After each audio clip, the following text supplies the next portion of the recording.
ìdájọ́ ìjọba lórí ohun tí àwọn bandits ń béèrè kí wọ́n tó lè fi àwọn tí wọ́n kó ní Ògbómọ̀ṣọ́ sílẹ̀ ẹ wò ó bani lẹ́rù ó kọni lóminú ẹ̀rù ń bà wá o ẹ̀rù ń bà wá kódà ó mú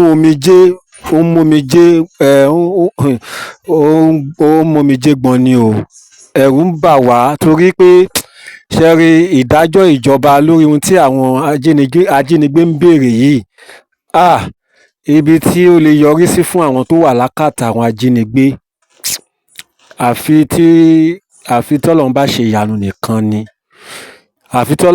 ìyanu nìkan ni kò sí ìrètí o àfi tọ́lọ́run bá kàn tó bá kàn ṣe ìyanu wípé Ọlọ́run ṣe ìyanu ni o ṣe rí gbogbo wa la mọ̀ pé ajá tó lọ sílé ẹkùn lọ̀rọ̀ tó wà nílẹ̀ yìí o àǹtí Yínká TNT wọ́n sọ̀rọ̀ ọ̀rọ̀ yìí tó dẹ̀ sọ ẹ wo ọ̀rọ̀ tó ní làákàyè tó ní ọgbọ́n nínú gidi ni o lórí ìdájọ́ tí ìjọba ṣe lórí ohun táwọn bandits tí wọ́n ń béèrè lọ́wọ́ ìjọba ṣé ìjọba lè negotiate pẹ̀lú àwọn bandits ṣó possible ṣe rí pé ibi tó ti ní agbára nìyẹn tó bá wá rí bẹ́ẹ̀ báwo ni àwọn tó wà ní àkàtà àwọn bandits báwo ni a ṣe fẹ́ padà rí wọn láàyè àfi tọ́lọ́run bá ṣe ìyanu ló kù ẹ wo ó gba omijé lójú èèyàn àfi ká máa retí ìyanu Ọlọ́run ló kù ẹ jẹ́ n fi fídíò sílẹ̀ fún yín kẹ́ wá lọ gbọ́ nǹkan tí àǹtí Yínká TNT tí wọ́n sọ nígbà tí a bá gbọ́ tán àwa náà tá a jẹ́ ọlọ́gbọ́n èèyàn tá a jẹ́ ọ̀jọ̀gbọ́n tá a jẹ́ onílàákàyè èèyàn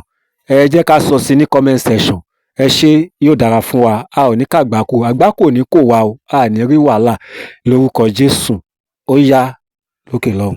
pẹ̀lú ṣóò tí mo ṣe tí mo jáde ní òru ìjẹta kọ́ni tí mo fi ń sunkún nǹkan tó ń pa mí lẹ́kún gan-an ló ṣe jáde lé nìyẹn nǹkan tó ń pa mí lẹ́kún gan-an mẹ́wàá ìjọba ò tún tí ì nà tán fún yín wọ́n sì ń wá diplomatic wọ́n sì ń lo diplomacy wọn ì nà tán nǹkan tó ń pa mí lẹ́kún gan-an òun lẹ́rí tó ṣẹlẹ̀ lónìí nípa ọ̀rọ̀ negotiation kò sí ìjọba tó máa negotiate pẹ̀lú bandits because tí ìjọba bá negotiate pẹ̀lú bandits wọ́n máa put life àwọn others at risk torí bandit wọ́n wá jókòó in fact àwọn tí ò bandit gan tí wọn kì í ṣe Fúlàní gan àwọn gan á tún lọ mú bí iṣẹ́ so ìjọba tó bá negotiate bẹ́ẹ̀ ni pé wọ́n gbé gbogbo life àwọn èèyàn wọn sí ọwọ́ kínní ni ìgbà tí mò ń sọ fún yín tí mo ní kínní ó ní political undertone nínú olí mi ò ní jẹ́ kí èmi rí ibi tí máa ti support any party Ọlọ́run ò ní jẹ́ mo ti ṣe lẹ́ẹ̀kan ní ìṣe mọ́ láyé mi ní ìsínú pátì kọ̀ọ̀kan gbà yẹn náà mo kàn lọ́hùn bàbá yẹn naturally ní Ọlọ́run dẹ̀ ní jẹ́ kí n rí ibi tí máa ti support anybody mọ́ àmọ́ nǹkan kan tí mo kàn fẹ́ ṣí ẹ̀yin èèyàn létí pé kinní yìí ó ní political undertone and tí ò bá ní wọ́n ní kó lọ mú 1 billion kó lọ san sínú àkáǹtì kan níbẹ̀ ni ṣé àwọn bandits tó ń wọ àkísà káàkiri tí wọ́n mọ nǹkan kan tí wọ́n mọ̀wé àwọn ló máa ní ọpọlọ láti ní pé tọ́wọ́n bá ní bàbá lẹ́yìn tọ́wọ́n ní èèyàn lẹ́yìn tí wọ́n ní bàbá nígbẹ́jọ́ àwọn ló máa ní àwọn bandits yẹn ló máa ní ọpọlọ pé kóyàn lọ san owó síbì kan níbẹ̀ nẹ̀ àwọn ló máa ní ọpọlọ pé wọ́n fẹ́ owó wọ́n fẹ́ ilẹ̀ wọ́n ṣe kinní kan àwọn èèyàn wà lẹ́yìn wọn tó ń tì wọ́n lẹ́yìn wọn wọ́n fi political undertone nu ìjọba kò ti relax jù wọ́n ti jẹ́ kó mi tẹ̀yìn wò gbé wọn lẹ́nu bẹ́yìn náà dẹ̀ ṣe ń sọ pé àwọn kan ti ṣe fúnyàn kan rí but wọ́n ti relax jù at this point ní níparọ́ fún yín ẹ máa gbà fọ́lọ́run ni ké síra àfi tí ẹyẹ bàgẹ̀bàgẹ̀ àwọn arógbá aṣọ má balẹ̀ irú àwẹ̀ tí màá báyìí ní kí wọ́n gbà at this point àfi bí ẹ bá lè sọ̀rọ̀ àṣẹ tí afẹ́fẹ́ lè gbé àwọn ọmọ yẹn kúrò níbi tí wọ́n wà kò sí ìjọba tó máa negotiate fún bandit nǹkan tó lè lò force ni tó bá dẹ̀ lo force wọ́n á record collateral damage force ni ìjọba lè lò kàn finish everybody á affect àwọn ọmọ yẹn ṣe rí pé àwọn ìjọba yẹn gan àwọn gan sì ti sórí time bomb kò sí ìjọba tó máa negotiate pẹ̀lú bandit kò sí all over kò sí otherwise wọ́n á put life others at risk tó bá dẹ̀ ní pé kí wọ́n lọ lo force irú mò ń gbọ́ tí bàbá Sunday Igboho ní àwọn fẹ́ wú lọ sínú kínní wọ́n ní káwọn máa lọ máa dúpẹ́ lórí ọwọ́ orí yín torí tí bọ́m̀bẹ̀ tẹ́ bá lọ tẹ́ bá ti lọ ń ṣe pé kínní kan àwọn pípín yẹn lè pa gbogbo àwọn tó wà ní kí àwọn wọ́n ní wọ́n sọ fún yín tẹ́lẹ̀ pé kẹ́ má lọ wọ́n ní wọ́n sọ fún yín pé tẹ́lẹ̀ pé kẹ́ má lọ the way it stands now tí ìjọba bá fẹ́ má fòkó mi dáná wọ́n máa lo force ni ṣùgbọ́n Ọlọ́run má fi wá ṣe sábàbí ibi Ọlọ́run má jẹ́ kán fi wá palẹ̀ ogun mọ́ torí tí wọ́n bá negotiate wọ́n ti fi Nàìjíríà sínú wàhálà wọ́n ti fi ẹ̀mí àwọn èèyàn sínú wàhálà tó bá dẹ̀ lo force náà lè lò ṣùgbọ́n tó bá lo force Ọlọ́run má fi wá palẹ̀ ogun mọ́ in tó ń pa mí lẹ́kún lálẹ́ ṣe mọ̀ kọ́kọ́ tó sọ̀rọ̀ yìí lèmi ti sọ mo ti sọ collateral damage kọ́ tó sọ̀rọ̀ yìí lé ní kó tó jáde mo ti rò ó débẹ̀ nǹkan tó ń pa mí lẹ́kún lóru ìjẹta nìyẹn because mo mọ̀ pé kò sí government tó máa negotiate ó kọ̀ ẹ́ pé the height of insensitivity tí mò ń rí òun ló ń dùn mí kì í ṣe pé bóyá mò ń sọ pé ìjọba ní nǹkan tán lè ṣe wọ́n ní ìgbà tó yẹ kó ti ṣe nǹkan kó ti secure nísìnyí wọ́n á dìde wọ́n á mọ bó ṣe máa secure àwọn èèyàn but àwọn kan láti go down for it ni tó bá fẹ́ ṣe bó ṣe yẹ kó ṣe I'm telling you tó bá fẹ́ ṣe bó ṣe yẹ kó ṣe Ọlọ́run má fi wá ṣe sábẹ́ àbíbí Ọlọ́run má jẹ́ kára rẹ̀ fẹsẹ̀ sí kò sí ìjọba tó máa fẹ́ negotiate torí live àwọn others tó bá ti negotiate tó bá rìn ní títì tó bá dúró sí bus stop lásán wọ́n lè gbé ẹ tó bá lọ ra nǹkan kó jáde ipò jáde lọ ra nǹkan níta lásán wọ́n lè gbé ẹ wàhálà ti dé so wọn ò ní lè negotiate ipò bá má ti mọ̀ pé ó ní political àwọn tó ẹ wo nǹkan tó ń béèrè lọ́wọ́ ìjọba ṣé àwọn olóòórùn yẹn láì léèyàn lẹ́yìn náà wọ́n máa béèrè irú ẹ̀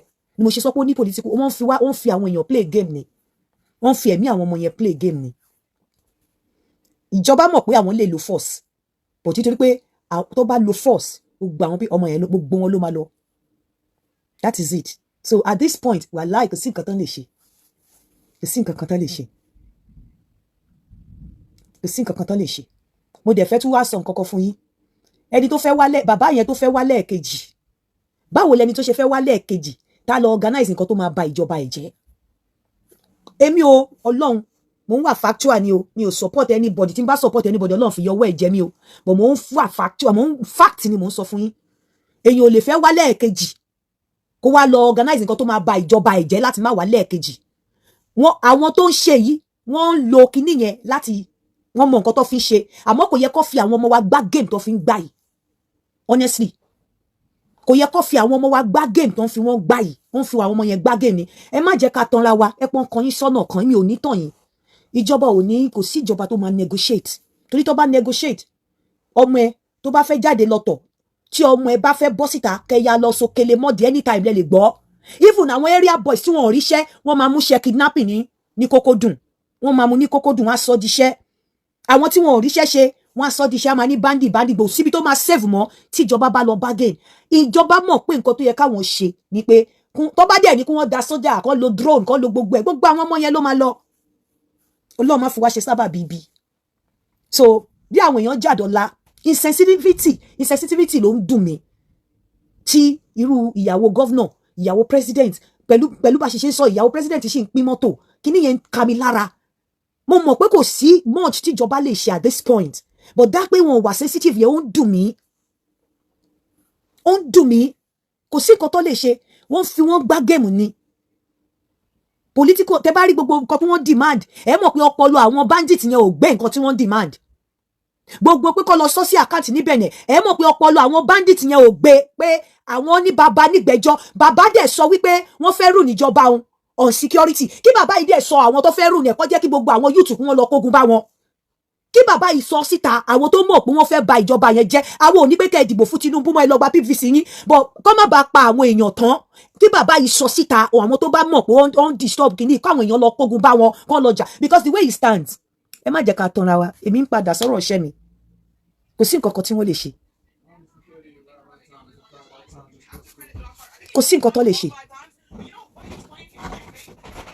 wàláì kò sí nǹkan tó lè ṣe Ọlọ́run kò sí níbi tó dé agbára kankan ò sí tíjọba lè sà gbogbo èyí tẹ́ẹ̀ ní ẹ̀kọ́ lọ wọn tó bá negotiate pẹ́rẹ́ ìwọ tó ń sọ̀rọ̀ ò save èmi go save èmi save torí ìlú tí mo wà bẹ́ẹ̀ àwọn ọmọ ẹ tó bá wípé ìdẹ máa fọmọ sílẹ̀ lé ẹ má fọkàn sí bandit mọ́ bandit ní kọ́kọ́ ló máa lò àwọn area boys àwọn nuisance àwọn ọmọ tó ń ṣapátá títì tó ń ṣe agolo títì wọ́n á máa lo àwọn ọmọ wọ́n á máa kó àwọn ọmọ kò sẹ́ni tó máa save ní Nàìjíríà mọ́ tíjọba bá lọ negotiate kò sílùú tíjọba ti negotiate wọ́n máa ń lo force ni but tó bá ní kó lo bóyá wọ́n force yẹn gbogbo àwọn tó wà ń bẹ̀ yẹn kò sí nǹkan tá a fẹ́ ṣe sí nǹkan tó máa ń pè ní collateral damage nínú security nìyẹn ṣe mọ̀ pé mo ti sọ̀rọ̀ collateral damage mo ti sọ láti bí last week torí mo ṣe wò ó mo wò pé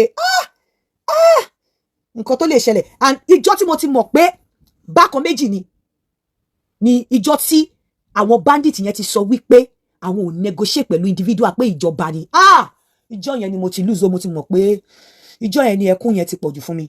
Tó bá jẹ́ pé wọ́n ṣì negotiate pẹ̀lú individual tó ń pe family and friends fine, but tó bá ti jẹ́ ìjọba bẹ́ẹ̀ yẹn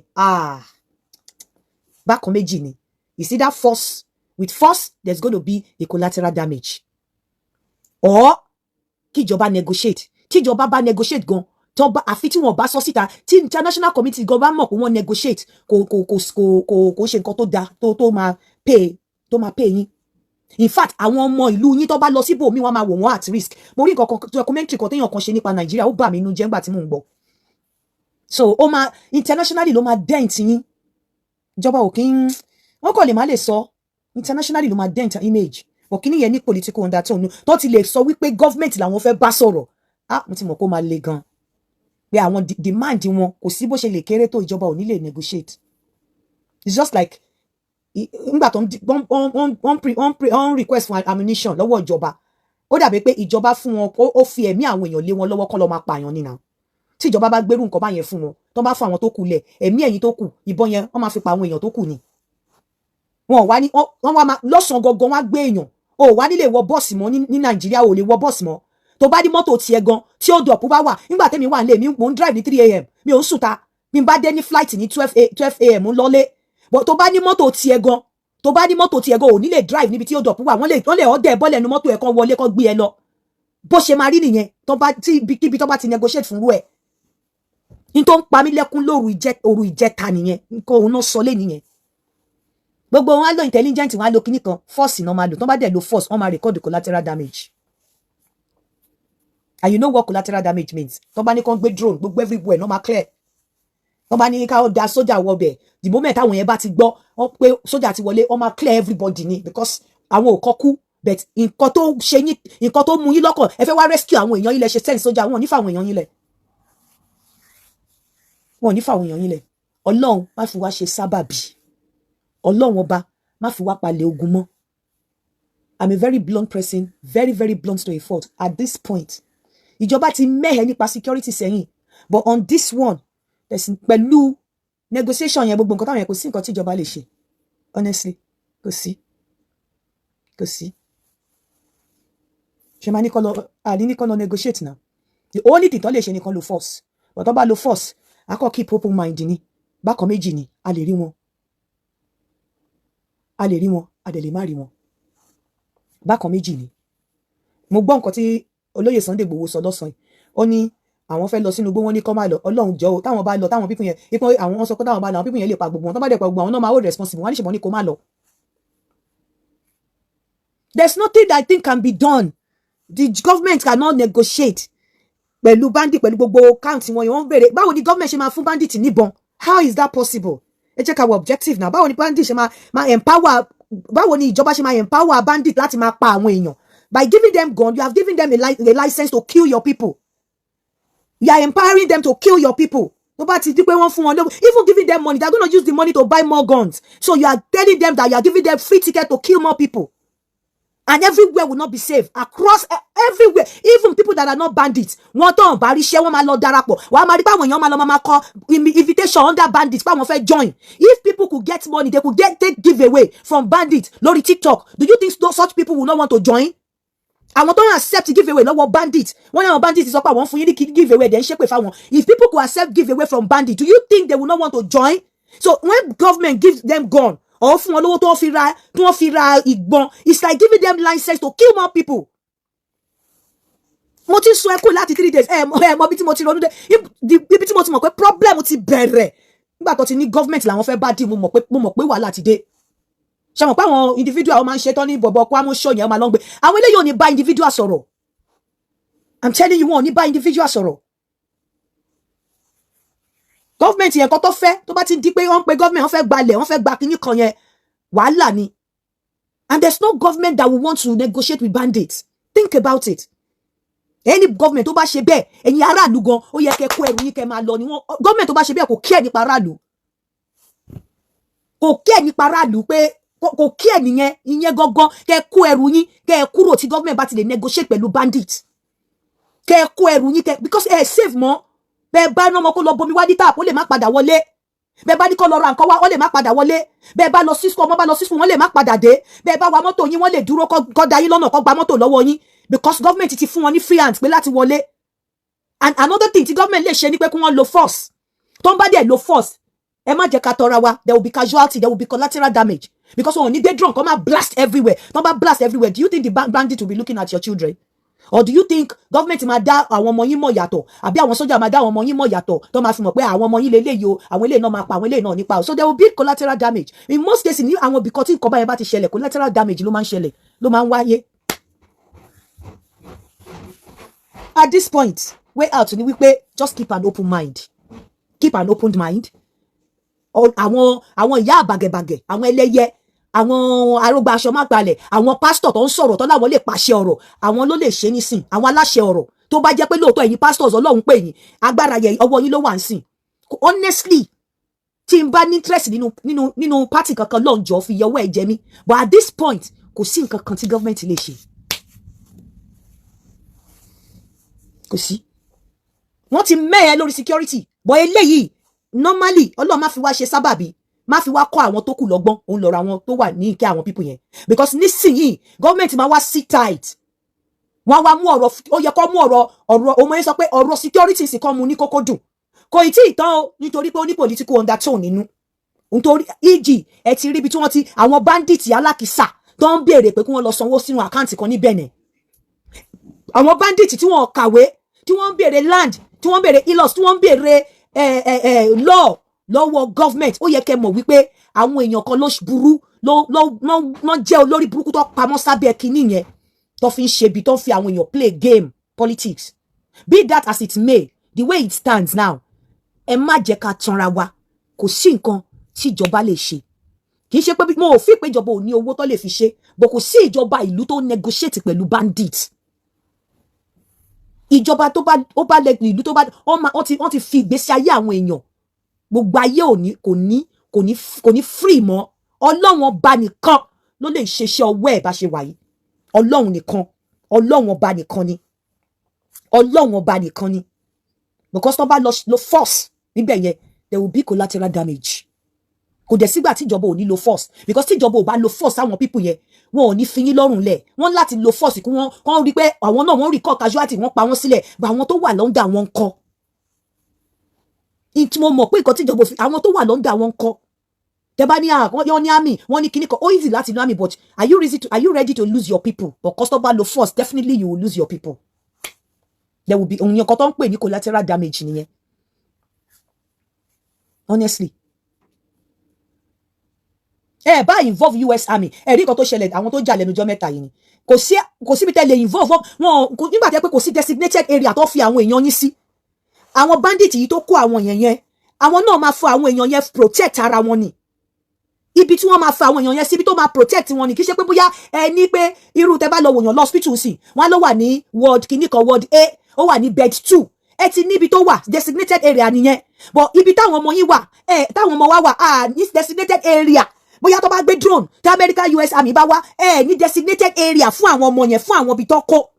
So you cannot say lè pinpoint pé bí báyìí náà wà. So tó bá máa lo force, kìíní kan tòun tẹni ló jọ ń lọ ni.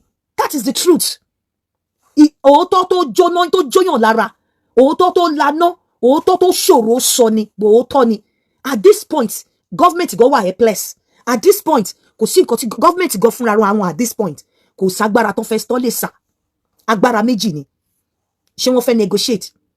Àìmá negotiate pẹ̀lú wọn is to save other people. Otherwise, àwọn tó kù, wọ́n bá negotiate pẹ̀rẹ́, ẹ̀mí àwọn tó kù láyé ní gbogbo Nàìjíríà, ní gbogbo ìlú kìíní kò save. Ṣé wọ́n fẹ́ lo force? Most cases force no man lò, but ṣá ready láti lose àwọn èèyàn yẹn. Torí tó bá lo force, gbogbo èèyàn ló máa lọ, gbogbo wọn ló máa lọ.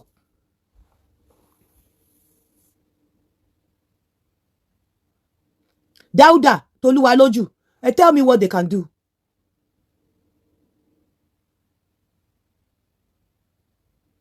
God bless you, Jare Aturu Sunday.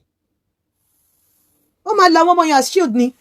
Mi ò fi pé àwọn ta ní nínú ìjọba mi fi pé wọ́n wà dumb débi pé wọn ò mọ̀ pé ó yẹ káwọn lo force. Àwọn ìjọba Nàìjíríà mi fi pé wọ́n wà dumb débi pé wọn ò mọ̀, but mo fi pé wọ́n wà considerate torí àwọn ọmọ yẹn ni. Otherwise, kò síbi tí wọ́n ti ń ṣàánú terrorists. Wọ́n máa ń pa wọ́n máa jáde fún wọn tán ni. But àwọn ọmọ yẹn ńkọ́? Àwọn ọmọ yẹn sìn, bó bá ní bó ṣe ní political undertone àwọn ọmọ yẹn gan kò jẹ́ káṣírí wọn tú because tó bá yẹ pé kò sá àwọn ọmọ yẹn wọ́n ti gbà àwọn ọmọ yẹn jáde tí gọ́ọ̀mẹ̀ntì ò bá wá lo force àwa máa bí wọ́n pé kí ló dé tí wọ́n ò lo force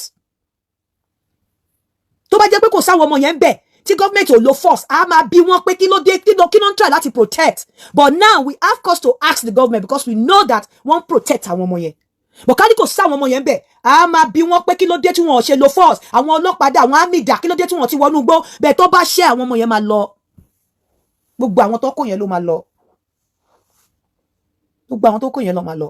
What I want to tell you now that you know that there's no government that will bargain with terrorists, look after yourself, protect yourself. Tí ọmọ ẹ bá ń lọ sí school, tí ò save, tí ò wà gated, jẹ́ kó ọmọ ẹ jókòó sílé gba teacher fún, kó máa wá máa kọ́ ọmọ ẹ lé pẹ̀lú curriculum. Because yàtọ̀ sí àwọn terrorists tó ń bargain, tẹ́ bá dẹ̀ rí àwọn terrorists tó ń bargain, wọn kì í kó wọn lọ sínú community, wọn kì í kó àwọn èèyàn pọ̀ bẹ́ẹ̀ yẹn, wọ́n lè mú bí méjì mẹ́ta, wọ́n lè jẹ́ lójú ọ̀nà, ó lè jẹ́ ní kí wọn kì í sábà lọ sínú community bẹ́ẹ̀ yẹn kọ́ lọ kó àwọn èèyàn bí kó wọn lẹ́rú.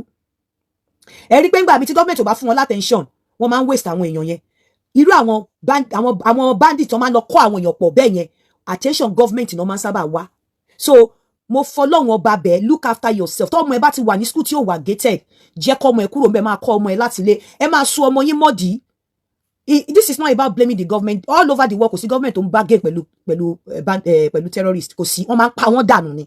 But we are in a situation, we are in a dilemma, we are in a situation whereby our government cannot use force now. And the reason is that àwọn tó wà níbẹ̀ yẹn, otherwise we will record collateral damage. So the way it stands now, àdúrà tí mo fẹ́ ká máa gbà ní wípé, number one, bóyá k'Ọlọ́run fọwọ́ kan àwọn people yẹn ní inú lójú. Ẹ̀yin àjẹ́, ẹ̀yin oṣó, ẹ̀yin babaláwo, k'Ọlọ́run dá àwọn lédèrú, kọ́kọ́ ní kọ́ máa lọ, kọ́kọ́ wá àwọn sí títì. K'Ọlọ́run má jẹ́ kí wọ́n ṣinú bí. Because when they wait after some time, ara wọn nǹkan tó bá ń trigger wọn, tó bá rí pé government wà forthcoming, wọn ready láti bargain.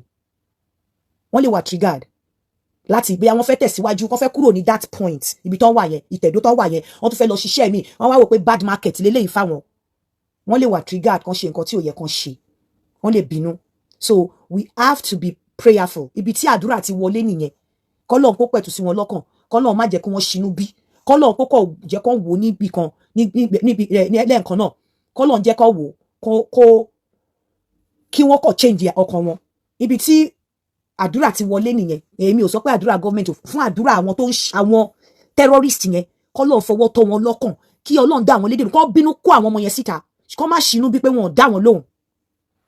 Torí ìgbà míì wọ́n lè bínú pé wọn ò dá wọn lóhùn. Okay, kó dẹ̀ end it all. But láàrin mi àti yín, ẹ lọ jókòó kẹ́ lọ rò, kò sí nǹkan tí wàláhì kò sí àrà tí gọ́ọ̀mẹ̀ntì lè dancing. Àrà tí gọ́ọ̀mẹ̀ntì lè dancing. Mo fi pé gẹ́gẹ́ bí abiyamọ àti Yorùbá ta jẹ́, gọ́ọ̀mẹ̀ntì lè má lè dá. And the reason is that wọ́n mọ̀ pé àwọn máa record casualty. Wọ́n mọ̀ pé táwọn bá dára yẹn àwọn gbogbo àwọn ọmọ yẹn, gbogbo àwọn people yẹn pátá ló máa lọ ló máa kú. Wọ́n mọ̀, gọ́ọ̀mẹ̀ntì mọ̀ pé táwọn bá lo force nsìn gbogbo wọn ni. Mo dẹ̀ fẹ́ kẹ́ mọ̀ pé kìíní ní political undertone nínú. Èyí tẹ́ fi máa jẹ́ kí wọ́n lò yín as tool. Ẹ lọ kún fún àdúrà k'Ọlọ́run dá àwọn people yẹn lédèrú. Ẹ lọ kún fún àdúrà kó àwọn people yẹn má ṣinú bí pé government ò fẹ́ negotiate torí kò sí government tó ń negotiate pẹ̀lú terrorist. Not because of government o. Government ní ààbò nítorí àwa individual. Government tó bá negotiate pẹ̀lú terrorist tó ti pa gbogbo ẹ̀mí àwọn tó kù. Insensitivity ni mi ò fẹ́. Kí government dẹ̀ máa reassure pé well, come out clean, kàn sọ fáwọn èèyàn the situation. Ẹ mọ̀ pé àti bí ìjọ́ mẹ́rin mo ti sunkún ṣe rántí torí pé wọ́n ti gbé kinní yẹn síta lẹ́ni. Mo ti rí ibi kan tó ti sọ, òun ló jẹ́ kémi náà wá sọ fún yín pé the way it stand kò sí lọ́wọ́ government kankan mọ́. Honestly. Àfi tá bá the only thing tí ẹ tún lè ṣe nísìn tí mo dẹ̀ fi pé ká ṣe ó ní pé tí àwọn èèyàn bá push government dé stage kan tí government bá wá lọ take first action forcefully tó lọ wọ inú ibẹ̀ yẹn ó ṣeé ṣe ká má ra àwọn èèyàn wa mọ́. Tán bá push ẹ̀ débì kan tí wọ́n wá lọ ní okay àwọn wọ́n ní tẹ́ni ẹ tí wọ́n bá lọ gbà wọ́n wá ẹ̀ ní rest ẹ̀ ní ṣe kíníkan tá a bá máa gbogbo ẹni tó bá lè bọ Ṣàngó tó bá lè gbàdúrà ẹ lọ máa gbàdúrà tẹ́ bá push wọn débì kan tó bá rán àwọn èèyàn lọ sínú ibẹ̀ yẹn àwọn pípìn yẹn máa pa gbogbo àwọn pípìn yẹn dànù ẹ̀dẹ̀ máa ní collateral damage. Ẹ lọ wo ọjọ́ tí mo ti kọ kinní yẹn síbí date ìjọ́ tí mo ti gbé sórí page mi mo kọ́kọ́ ṣe update mo fẹ́ lọ wo date ìjọ́ tí mo gbé sórí page mi. You don't want to record that. Otherwise, no, call it. That's it. Number.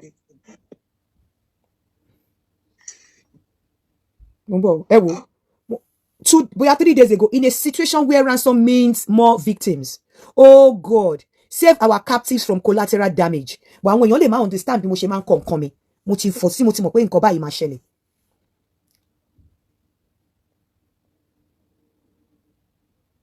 Tẹ́ bá ní pé fẹ́ lo drones, ṣé mọ point táwọn ọmọ yín wà láti protect wọn. Àbí ẹ fi pé máa wò wọ́n látòkè abẹ́ mọ́ gbogbo wọn. Àní àdúrà àwọn iye bàgẹ̀bàgẹ̀, àwọn pastor olóróró, pastor sọ̀sọ́dòru, àdúrà yín lẹ nídìí nísìn pé kí àwọn people yẹn kí èdè wọn dàrú fúnra wọn kọ́ lọ́hùn bí wọ́n ní ọkàn bá wà níkàwọ́ Ọlọ́run wọ́n máa ń yí bí ìṣọ́ omi kó dà wọ́n lédèrú kó dẹ̀ kó àwọn ọmọ yín síta bó tiẹ̀ jẹ́ pé gbogbo nǹkan tọ́lọ́run máa ṣe kò sí nǹkan tọ́lọ́run ò lè ṣe bọ̀ nǹkan tọ́lọ́run máa ṣe tí ò ní ṣe ló pọ̀ kéṣìírásìíra what will be but let me tell you when we push the government pé nìkan nǹkan tí wọ́n lè ṣe ni mo ti sọ fún yín yẹn force wọ́n bá dẹ̀ lo force gbogbo àwọn ọmọ yẹn ló máa lọ. Àfi tí government kan bá ń tàn yín kò sí ibi tán ti wọ́n ní negotiate honestly it's dangerous it's risky it's even more dangerous than bó ṣe kóyàn yìí lọ tán bá negotiate wọ́n lè kó 20 lójúmọ́ láàrin ọ̀sẹ̀ kan wọ́n lè kó 100 ìyẹn máa brutal gan kò wá ní síbi tí wọ́n ti ní wà but force náà lè lò force náà máa ń lò everywhere in the world but àwọn tó máa ń lo force ẹ jẹ́ kí n sọ fún yín wọ́n máa ti pọkàn sí ọ̀nà kan pé wọ́n wù bí pé everybody lọ má fòkò mi dáná pé force yẹn once and for all ní kẹ́ everybody lọ so wọ́n á ṣe once and for all àwọn tó wọn ní rírú ẹ̀ mọ́ but Ọlọ́run má fi wá ṣe sábàbí ibi Ọlọ́run má fi wá palẹ̀ ogun mọ́ Ọlọ́run má jẹ́ kára rẹ̀ fẹsẹ̀ sí do you want that ṣé tó bá jẹ́yàn mi ni ṣé mi máa sọ pé kí government lọ lo force tó bá jẹ́yàn wọ ni ṣé wà ní kí government lọ lo force ẹ jẹ́ ká tiẹ̀ try Ọlọ́run àwọn bàbá wa ẹ̀yin sínú apostle ẹ̀yin aládùúrà gbogbo ẹ̀yin online pastors eléyìí ti kọjá ìtẹ́ sọ pé àwẹ̀ ẹ gbàdúrà ẹ rún àṣẹ ẹ̀yin gbogbo ẹ̀yin tẹ́ lè sà ẹ sà sí wọn ẹ fẹ́ ẹ̀kọ́ sínú afẹ́fẹ́ kí wọ́n sùn lọ otherwise kò sí nǹkan tí government lè ṣe honestly and I can tell you for free 100% it's political wàláì ó wà political tẹ́ bá rí gbogbo àwọn nǹkan tí wọ́n tó lọ tí wọ́n béèrè lọ ìjọ́ wo lẹ ti gbọ́ pé bandit ní kó lọ sanwó sí account ní Benin ìjọ́ wo lẹ ti gbọ́ rí wọ́n ní àwọn wọ́n dẹ̀ fẹ́ fi da yìí I'm not ẹgbọ́ o torí olórí burúkú ní inú yín kí n gbọ́rọ̀ Chinese whispers mi ò ní kẹ́ ẹ dìbò fún Tinubu mi dẹ̀ campaign fún bàbá o mò ń sọ fún yín wípé the whole idea ni láti destroy kìíní láti da gbogbo ẹ̀rú kọ́ má lójú ẹ̀ kẹ́ ẹ lè dàrú ni don't allow yourself to be used ẹ lọ tẹra mádùúrà gbogbo àwọn tó bá dàrú kò síbi tí gọ́ọ̀mẹ̀ntì ti ń bá gain tó ti negotiate one ẹ lọ tẹra mádùúrà tí gọ́ọ̀mẹ̀ntì tó bá lo force gbogbo àwọn ọmọ yín pátápátá gbogbo àwọn ọmọ wa yẹn ló máa lọ ẹ kúrọ̀lẹ̀ bí sì tí mo ṣe ń ké níjẹta nìyẹn. ó lágbára o ẹ rí i pé ó wá lágbára báyìí àbí inú odò là ń dọ̀rùn lásì gbogbo àwa tá a dìjọ wo fídíò yìí ẹ gbọ́ èwo ni kíjọba ṣe èwo ni ká ṣe ẹ bá mi share fídíò yìí o ó ti di ohun tí ó ti di àpérò báyìí o ká jọ pé èrò kí ni ká ṣe kí ni kíjọba ṣe o àwọn èèyàn wa rèé o a gbọ́dọ̀ rí wọn láàyè o ìjọba sì ní wọn ò ní negotiate pẹ̀lú bandit ohun tí worst tíjọba lè ṣe ni kí wọ́n lo force àwọn bandit dẹ̀rẹ́ àwọn èèyàn wa ṣe ni wọ́n kó wọn sòdí tí wọ́n wà nínú ara wọn nígbà tí force bá dẹ̀ máa ṣẹlẹ̀ kì í ṣe pé force yóò yọ ọmọ wa kúrò láàrin àwọn bandit yóò pa gbogbo wọn pọ̀ ni o kí wàá ní àti wá ń ṣe léyìí sí ẹ̀já pàdé ní comment section kọ́lọ́n kó bá wa dá sọ̀rọ̀ lẹ̀ yìí o ẹ ṣé láìpẹ́ á tún padà wá ní àlàáfíà.